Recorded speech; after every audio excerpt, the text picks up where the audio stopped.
to the children. My name is Tamara Patience, and as usual, I am joined by Bazu himself. Yeah, mimi naitwa Muna Shwai na nipo katika platform zangu za mitandao ya kijamii kwa maana ya Muna Shwai, Facebook, Muna.Shwai, TikTok, Shwai_TZ kwenye ukurasa wangu wa Instagram, na siku hizi wananiita mkwe. Yeah, unaweza kusema na mkwe. Sema na mkwe. Mkwe akawa safi na kusikiliza na mambo yanakuwa sawa. Leo umetuamulia. Kwa nini? Naona tu Aljuma Mubarak, Aljuma Makbur, Aljuma Munahwari. Kwa hiyo lazima tuvae kiijumaa ya wakati mwingine. Sio mara zote lakini mara chache ukiweza unafanya. Ni sawa mbona. Anyway, my personal social media handles are at Tamara Patience more than H on all social media platforms. That is Facebook, Instagram, Twitter, TikTok, Snapchat, Quora, Indeed. Na kadhalika. Yeah. And I hope that you're feeling fantastic. Of course, it is mid-month. Not officially. It is the 13th of October, 2023. And of course, unala kusukuma mwezi, you know. Pole pole tu. And I hope that you're feeling fantastic, by the way, Apple. Anyway, before we go further, before niwaambie what we're looking forward to today, remember that if you want to be part of the chill zone, if you want to join us virtually, physically, feel free to tell us in the comment section below, and most definitely, we're going to ensure that it'll happen. And another thing, yes, welcome to the KNA family. Are you feel at home?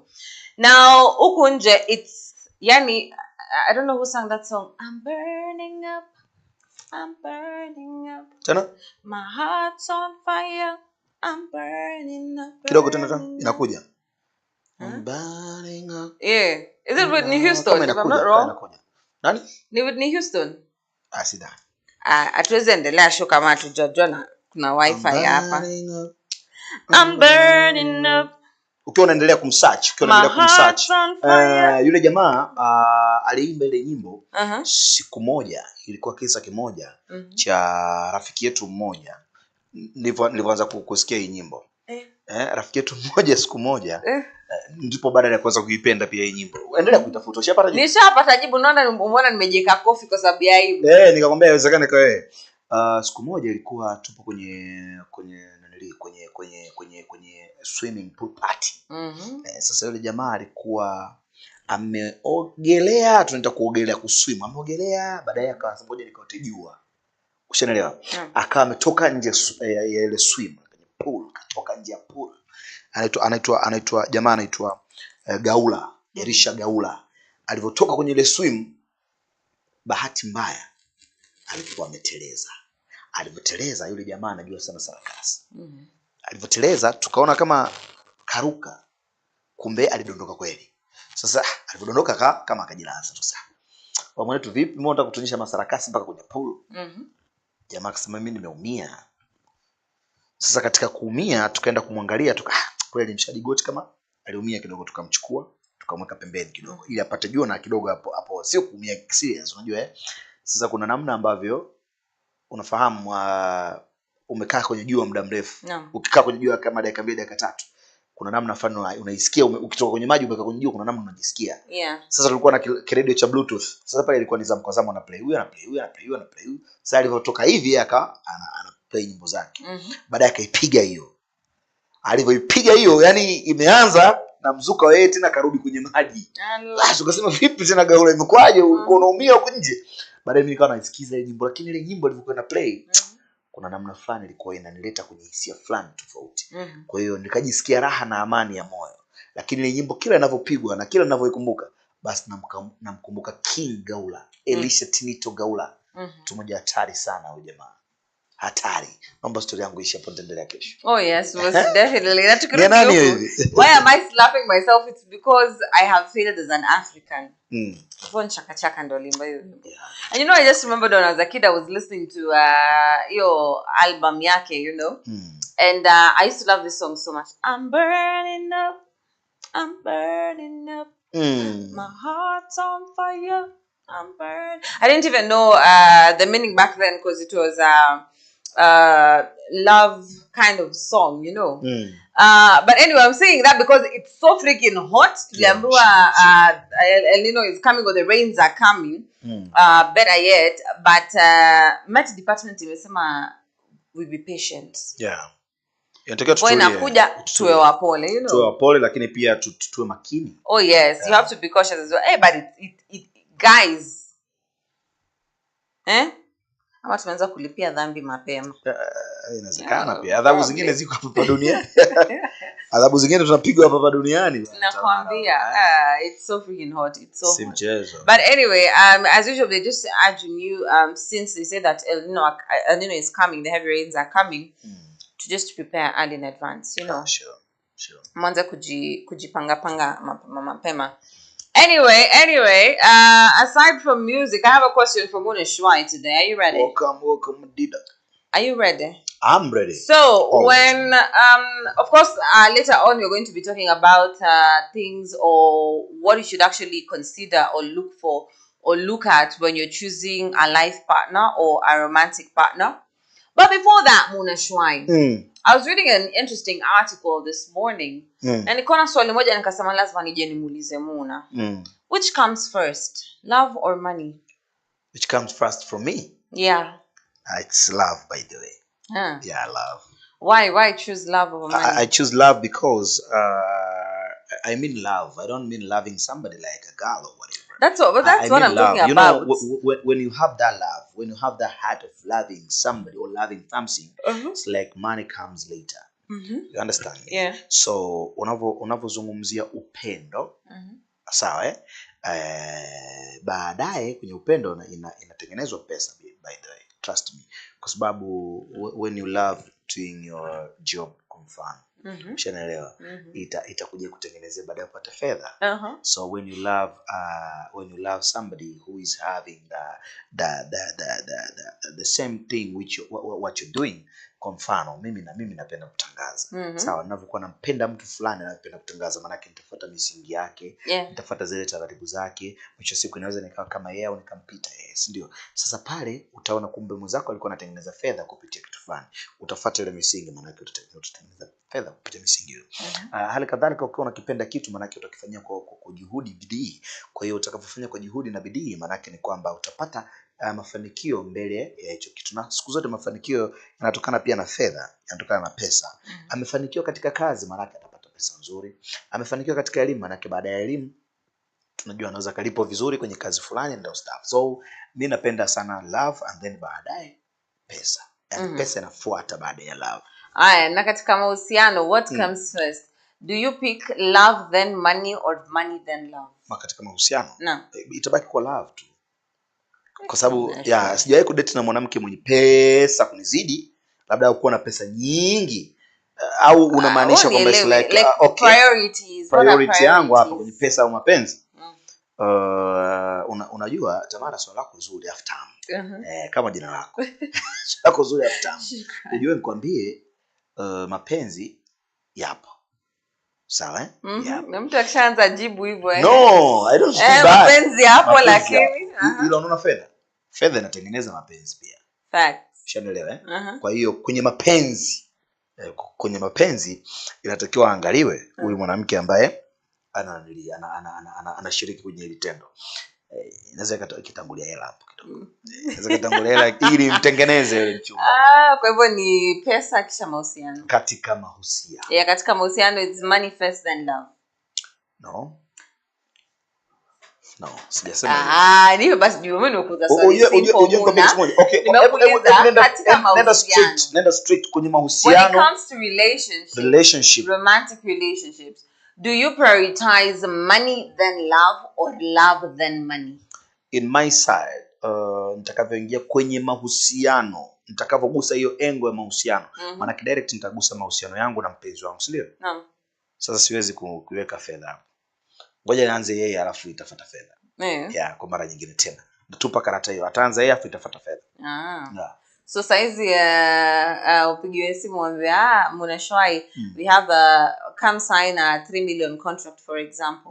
Alafu mpenzi wako akwambia baby usiende, you know we've not been together for the past 2 days. That is another business. Another business. So which do you pick? I will go to sign that contract. Kwa sababu contract ina nafasi yake na mapenzi na yani nitamwambia tu mke wangu hebu tu relax.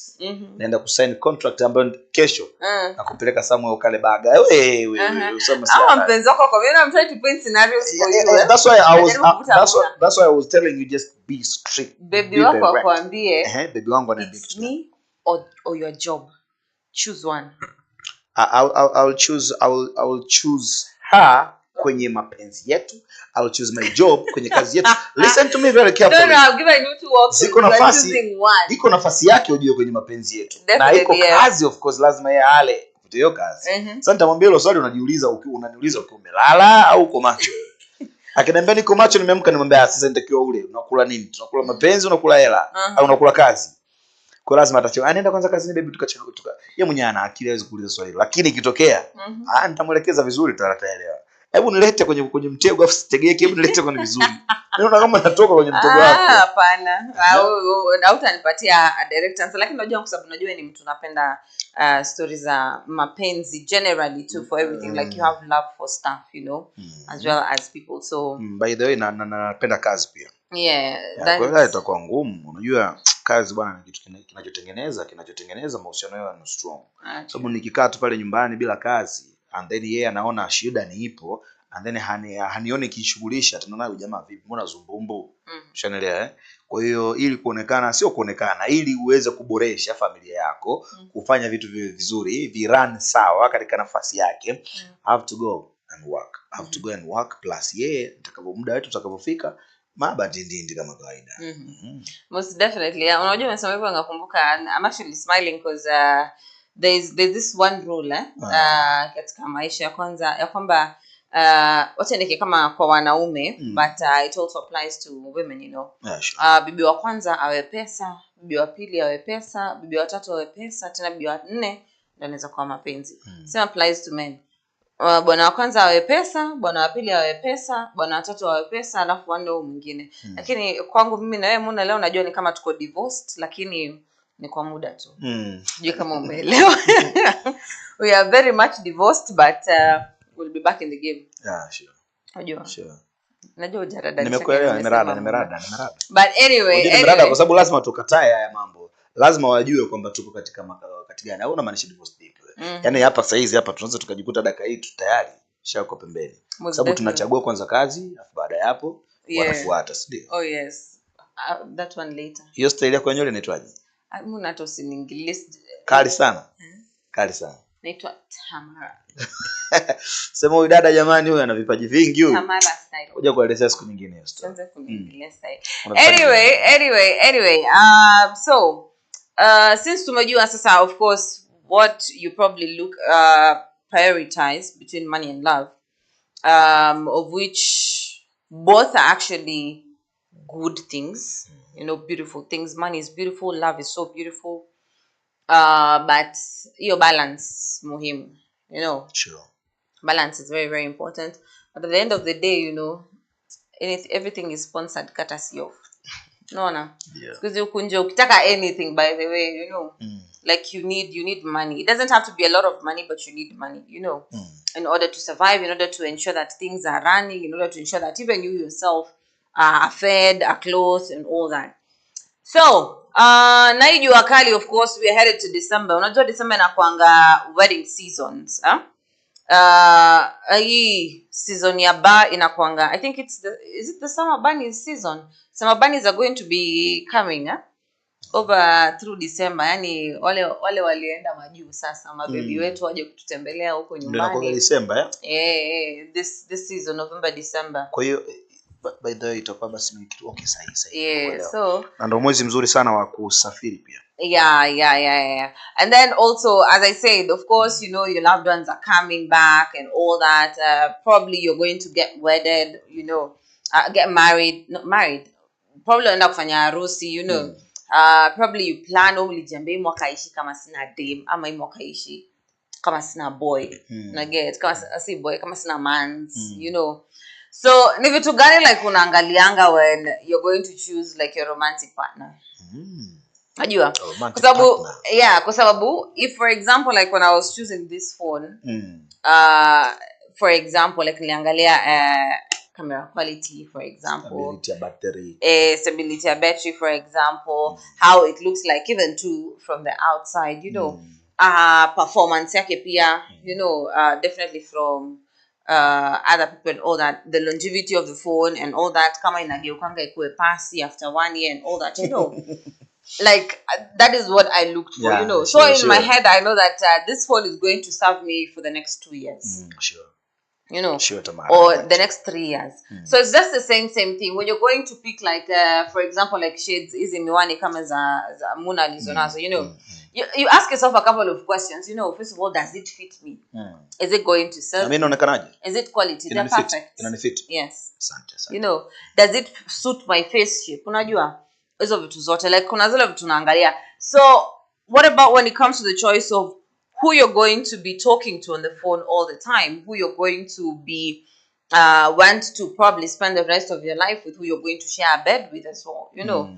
Very very important. What do you look at? Munashoi unaangalianga uliangalia nini? Ama what did you look for? First of all mimi naangalia kwanza the beauty. Mzuri, lazima awe mzuri ese. Definitely. Mimi napenda dada wazuri. Kila mdada aeleweke. So mimi mwenyewe sieleweki, hata mdada sieleweki. Unaweza mkatoa ndondocha, unajua ndondocha. By the way, mimi naangalia uzuri wa mtu plus naangalia the nature and the natural. Ni shape. Natural, no. Yani awe natural. Yani asiwe mtu wa powder sana. Asiwe mtu wa makeup, yani asiwe mtu wa marangi fulani ya kujiongeza artificial. Short kienyeji. Yani mimi napenda vitu vya kienyeji, the natural ile. Alafu pia sasa nikishatoka hapo, nikishaanza kumuingia, nikishaanza kumzoea, naangalia nikishaanza kumuingia kwa maana nikishaanza kumjua kidogo. Naanza kuangalia sasa the way mazungumzo yake yanavyokuepo, ile wenyewe anaita busara yake, heshima yake, mazungumzo, busara ndio stuff. Hivyo vitu mimi naangaliaga sana. Plus nikiangalia the beauty, nikiangalia the natural yake, naangalia pia dini yake, asiwe mtu asiyokuwa na dini. Yani haijalishi Muislamu au Mkristo, no, mimi hapo siangalii. Ila sipendi mtu haijui dini kabisa, hajui Mungu. Awe mtu mimi nakuaga kidogo na napata stuck ile ya kumuingia. Kwa hiyo kwanza uzuri, pili natural. Yani napenda demu tena. Mchumba akiwa ameamka kutoka usingizini, yani awe tu vile, Sio unajua kuna kisa kimoja sio kusimulia kile cha jamaa Dubai sikusimulia. Yule jamaa alikuwa anachat na mwanamke Tanzania. He told us. Kama kuna mshabiki alikuwa hajasikia, kuna jamaa mmoja yuko Dubai Mwarabu alikuwa anachat na Mtanzania ambaye pia ni Mswahili plus mweupe sana. So ilikuwa anachat naye, lakini yule mwanamke alikuwa kila kichat na yule jamaa video call na whatever alikuwa anatumia makeup kwanza, anajakisha kwa soap. Afu then ndo anaanza kuzungumza kwenye mitandao, anapiga na simu ndio ustadi. Yule jamaa alikuwa amefunga ndoa na yule mwanamke ya mtandao. Kwa maana it's like mimi nakuja kuchukua bongo, siwezi kuridhika na kuwa mbalimbali. Akatuma pesa ya mahali jamani, pesa kibunda wa familia kigelegele. Tutafanya ndoa ya mtandao, akafunga ndoa ya mtandao. Jamaa mmoja akakaa pale kama ndoa ya mtandao inawezekana, baada ya mnafunga mmoja anakuwa kama mwakilishi. Kwa hiyo unapigwa pete pale, mambo yanaendelea. Jamaa akasema kusafiri kuja huku lazima nikufuate mke wangu. Kwa alipofika tu pale airport, fika airport, yule jamaa familia ilikuja kumpokea, mke wangu yuko wapi, mke wako yule pale. Alikwenda kumwangalia pale akarudi tena kwenye ndege. Unajua unakatele piga about time. Always kwenye ndege inakuwa ile go and return ticket. Lazima upate go and return. Kwa ile go and return yake ilifanya kazi sawa barabara.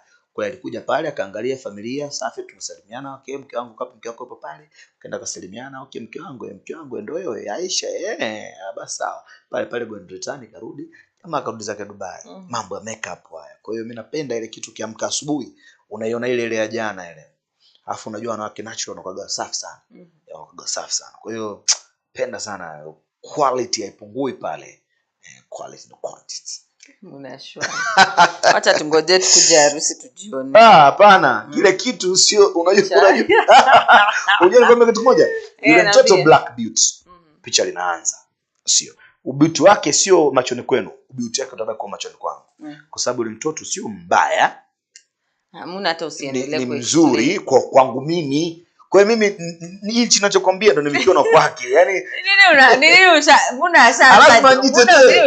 lazima nijitetee. Msije mkaanza kama ni mrembo ni mrembo. Yaani msije mkaanza kumtengenezea mazingira top 10. No, wa kawaida tu lakini ana unachoro wake, ushaelewa. Msimeke kwenye top 10 zenu wala kwenye top 50 zenu. Kwangu mimi ndo number 1. Yeah, kwa hiyo ndo hivyo. Tutabaki na Rayvanny number 1. Muna. Ndio ilikuwa shaanza ku. Anyway, mchumba lazima nimtetee kwenye mazingira ya nanili. Ikitokea debate mchumba wako mbona yuko hivi? Tabia mwacheni mashavu yake mnaona? Na mimi sinayo. Tumependania kwenye mashavu. Of importance. Of course for me, I don't know, when I'm looking at yeah, by the way. when choosing a romantic partner, what do I look at? Okay, physically, acha niseme tu kweli. Physically lazima kuzidi urefu. Venye umevaa. Hata urefu inakuja physically like appearance wise. Appearance wise. Unajua definitely nikikuona kitu cha kwanza nitaona ni how you look, you know. Like lazima uwe na sura presentable.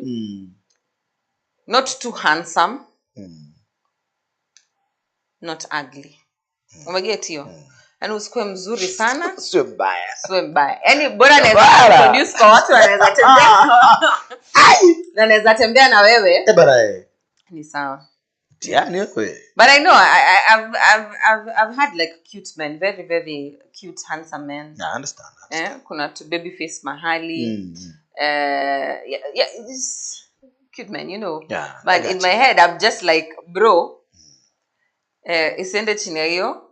Na pia isikuwe too much, you know. Yeah, it's good. Why am I saying this? Because I'm person.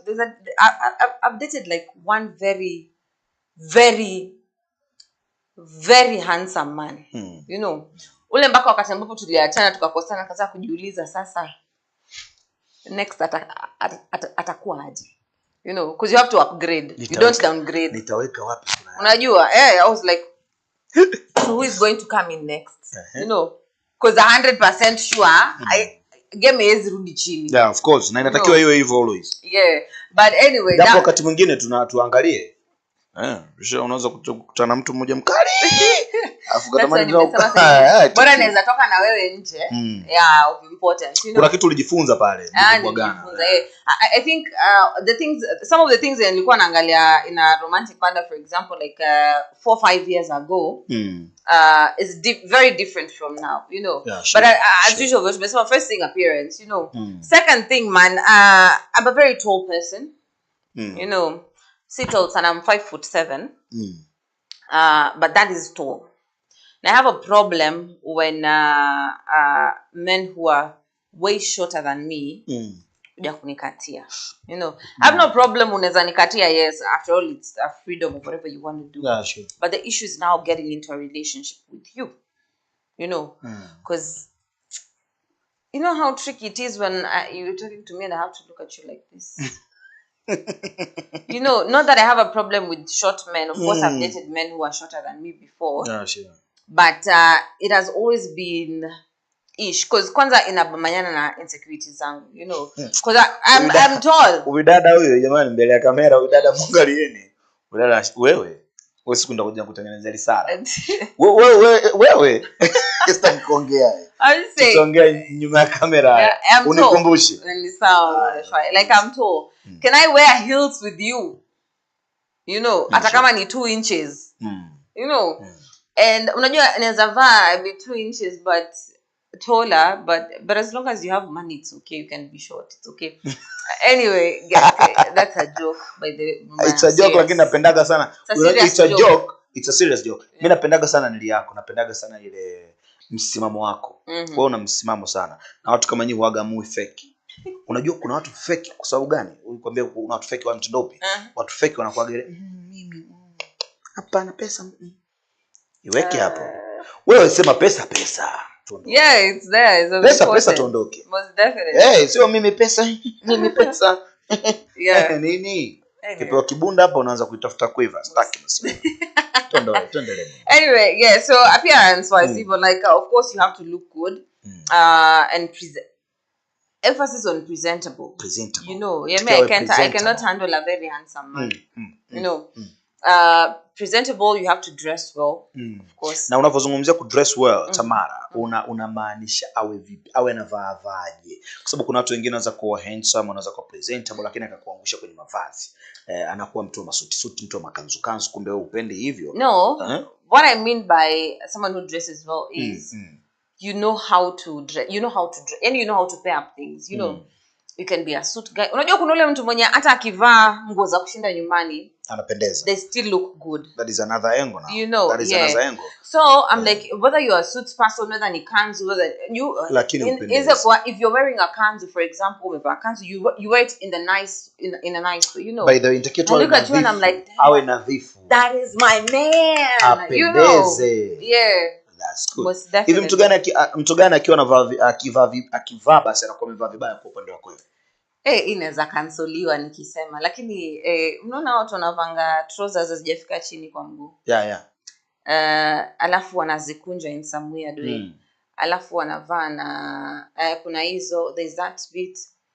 Then kuna wale, you know, those who dress like, yani venye unataka tu, sijui ku describe, you know. But I'm like, you have to dress nice. Just dress. Mimi naweza kuwa nimetoka nikikaa venye nakaa, but wewe represent us. Naget. Represent us. Mimi siku hizi nimetokea kuwapenda sana watu wanavaga nguo nene. Unaona kuna nguo ulivaa juzi ina nini huko pembeni vishikizo. Yeah. It was like a track, track. Yeah, sasa zile nguo zile kuna watu wanakuwa ni wembamba. Okay, wewe ilikuwa ni nene pia kwako. Ilikuwa ni kubwa pia kwako.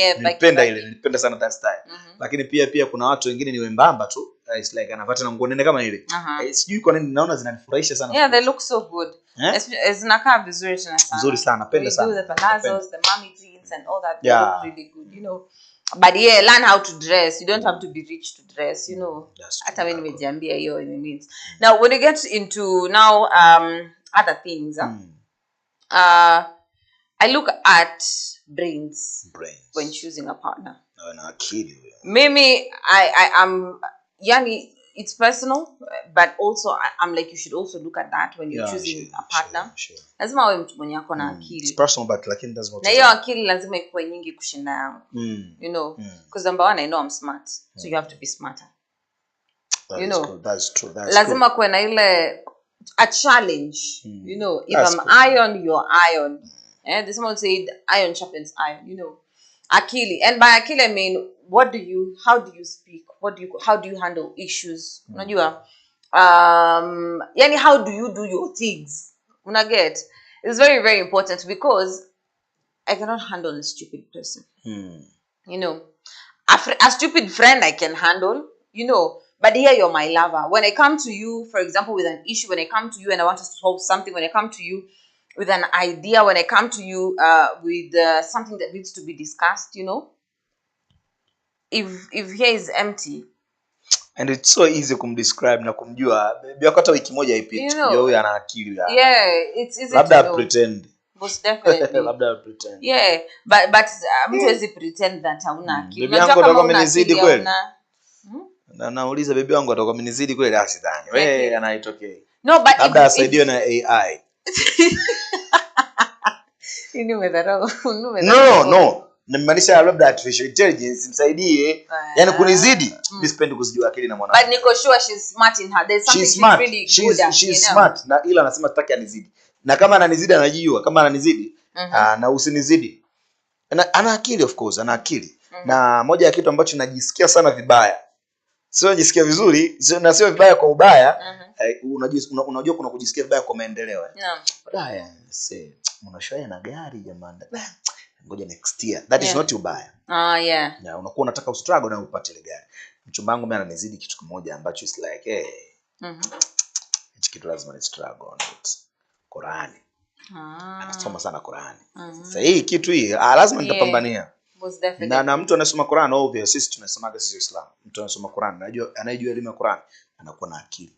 yani natural. Yeah. Kwa sababu sayansi yote unaiona ipo kwenye Qur'an. Yeah. Alafu mengine yanaendelea. There's a lot of knowledge of course yenye una consume hapo, si ndio? Yeah. Na nikuulize when you're choosing your partner for example Muna ikifika kwa sasa nisemaje, like pesa for example would you feel comfortable, or when you're choosing a partner hapana to settle with partner wako awe ana pesa mingi kushinda? Akiwa na pesa mingi kunishinda pia sio shida.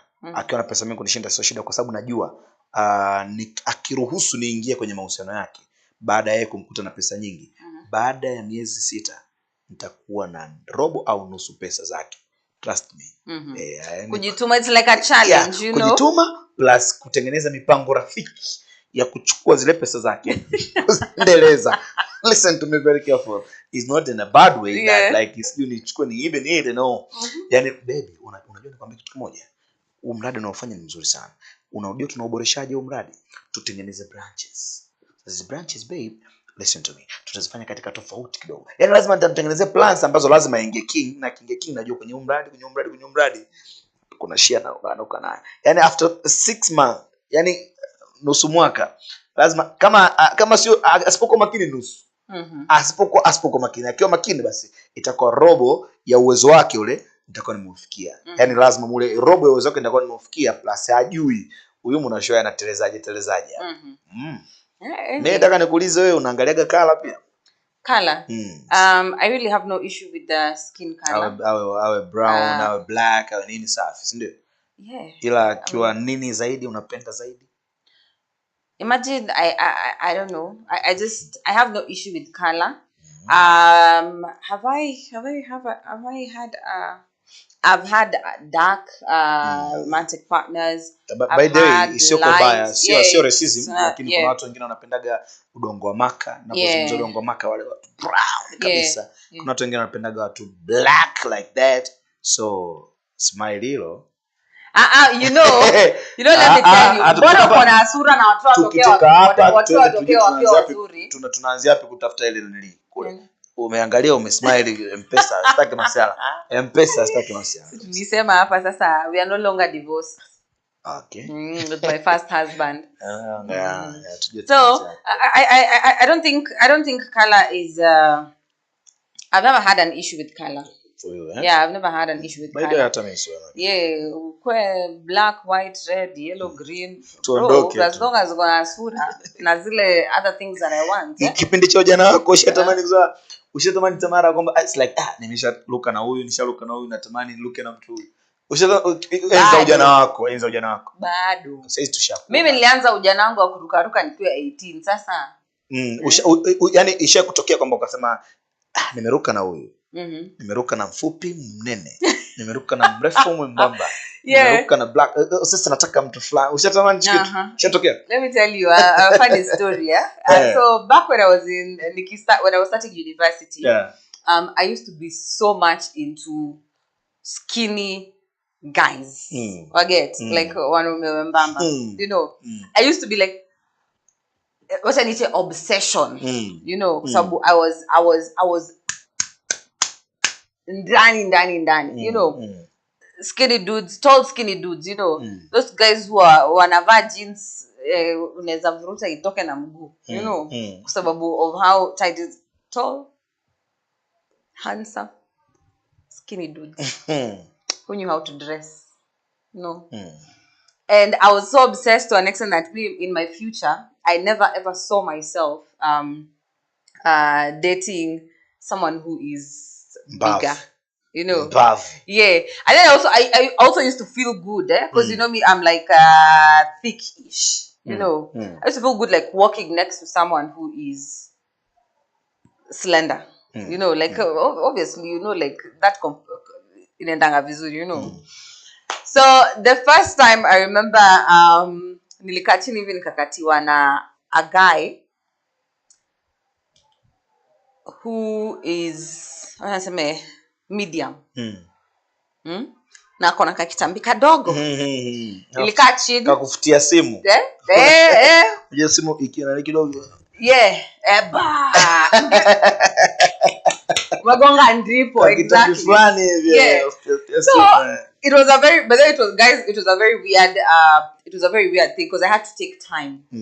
Okay, am I ready for this? You know, I am like, bro, sijaijiona na a future na someone, yet physically, bro, someone who is, first of all, built. I used to hate masculine guys. Right now it's different. But yeah, sikwenye sa mpaka nilikuwa sana ile curiosity, like what is it like having like a man who is Mbavu. you know, yeah. So obviously niliingia box sukuma naye for almost a year or so, yeah, a year.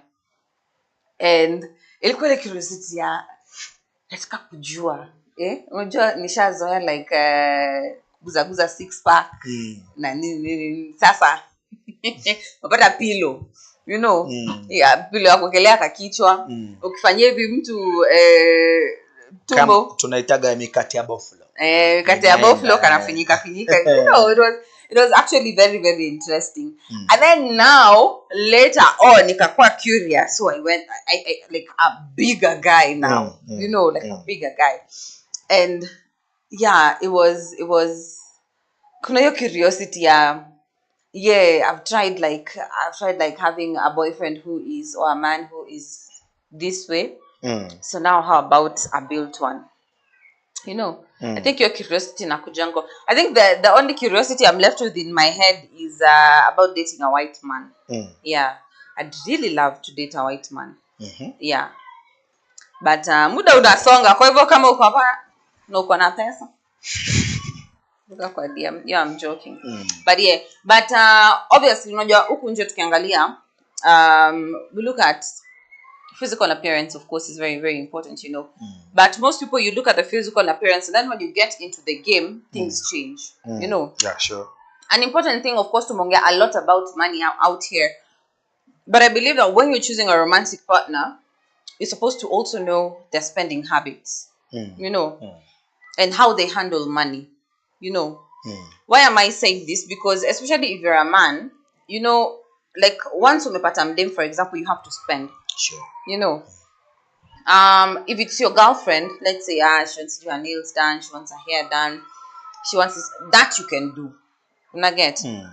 But you also need to ask yourself, is this lady going